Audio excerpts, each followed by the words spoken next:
India's newest engineering marvel rises from the depths of the sea to connect bustling cities in a way that revolutionizes the landscape of India's financial center and most populous city, Mumbai. This new $2.2 billion megaproject is called the Mumbai Trans-Harbour Link. It marks an important milestone as the country's longest sea bridge, built using cutting-edge technology never seen before in India. The scale of this project is so unreal that it required enough steel to build a staggering 17 Eiffel Towers. For India, this bridge isn't just another engineering project, but a gateway to massive benefits. In this video, we'll walk you through every detail of this project, from the deep-rooted motivations that sparked its inception to the economic advantages it promises will transform the lives of millions. Welcome back to PST Megaprojects. Mumbai, India's financial capital, is known for its large markets and beautiful, towering buildings. But underneath the city's glimmering surface lies a huge problem. Mumbai is intensively overcrowded. With a population of 21.6 million people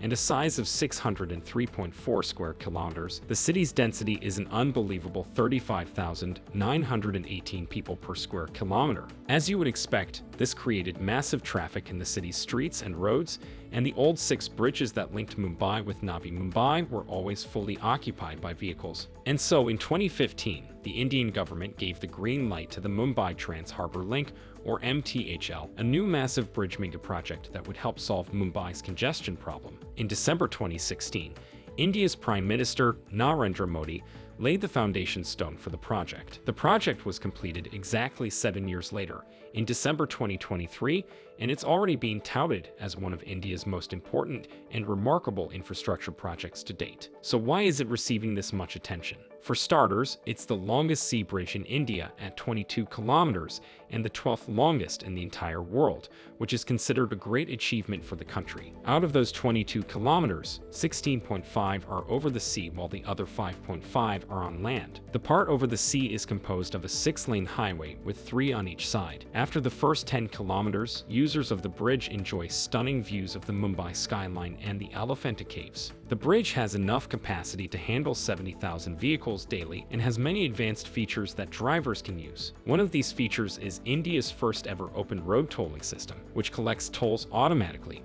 and allows cars to pass through toll booths at speeds of up to 100 kilometers per hour without having to stop.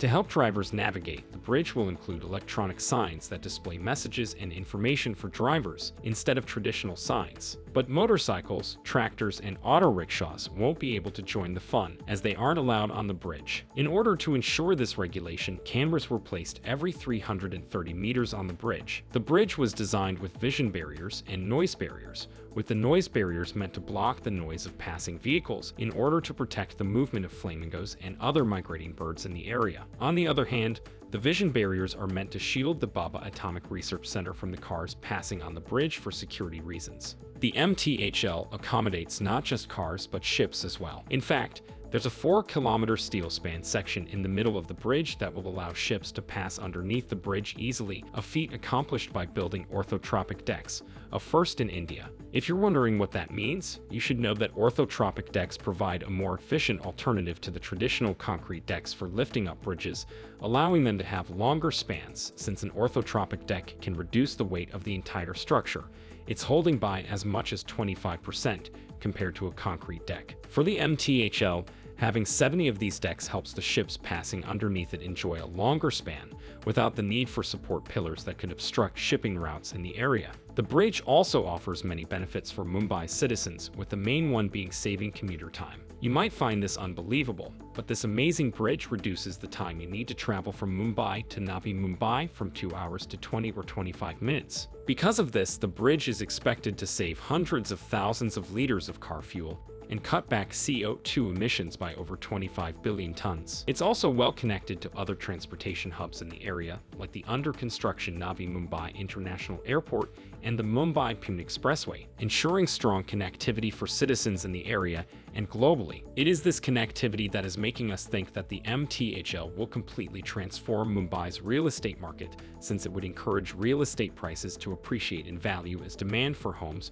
driven by professionals seeking housing close to prime business hubs in India's financial capital surges. It could also drive up real estate demand in the places it connects, like Panvel, Surrey, and many others that were considered less desirable in the real estate market. The Indian government put a lot of thought into this project because it faced many challenges that required significant planning and effort to overcome. In fact, its construction was no walk in the park. Construction started in 2018 and was supposed to be completed in 2021, but it was delayed due to the COVID-19 pandemic, which cost the Indian government 8 months of workdays. Just by looking at the amount of material used for the construction, you can tell that its size proved itself to be a challenge. The bridge was built using 165,000 tons of reinforcement steel, 96,250 tons of structural steel, and 830,000 cubic meters of concrete. Thanks to its massive size and the fact that it was being built over the sea, only 3% of the project was built on site, while the rest was assembled elsewhere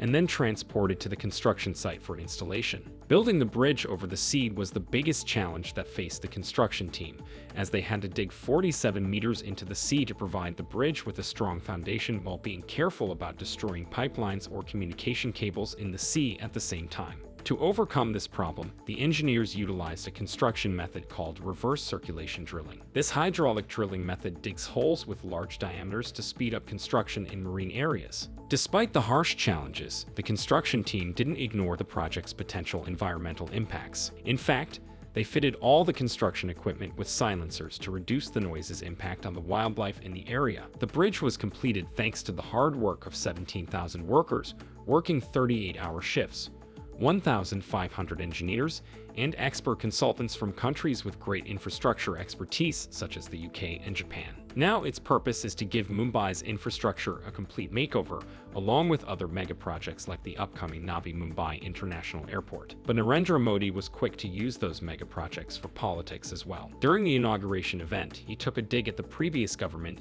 and said that he was providing India with living proof of development. In contrast, the old government delayed projects for years and commissioned them at extremely high costs. Politics aside, if you think that the main purpose of large-scale mega-projects like this one is to benefit their country, you'd be glad to hear that India is already reaping the benefits of the MTHL, even though it was inaugurated very recently. In fact, over 30,000 vehicles used the MTHL daily in its first 10 days of being open to the public, which resulted in a revenue of around $740,000 through toll charges alone, according to new data provided by the Mumbai Metropolitan Region Development Authority. So it seems like the MTHL is already a highly successful project, which will bring Mumbai and India a lot of money as a whole. To conclude, we can say that this milestone project definitely adds a lot of value to India's construction industry and its emerging and rapidly growing economy. We can definitely see India becoming one of the world's top economic superpowers thanks to the heavy investments in impressive mega projects like this one, and we can't wait to see other Indian projects we talked about completed.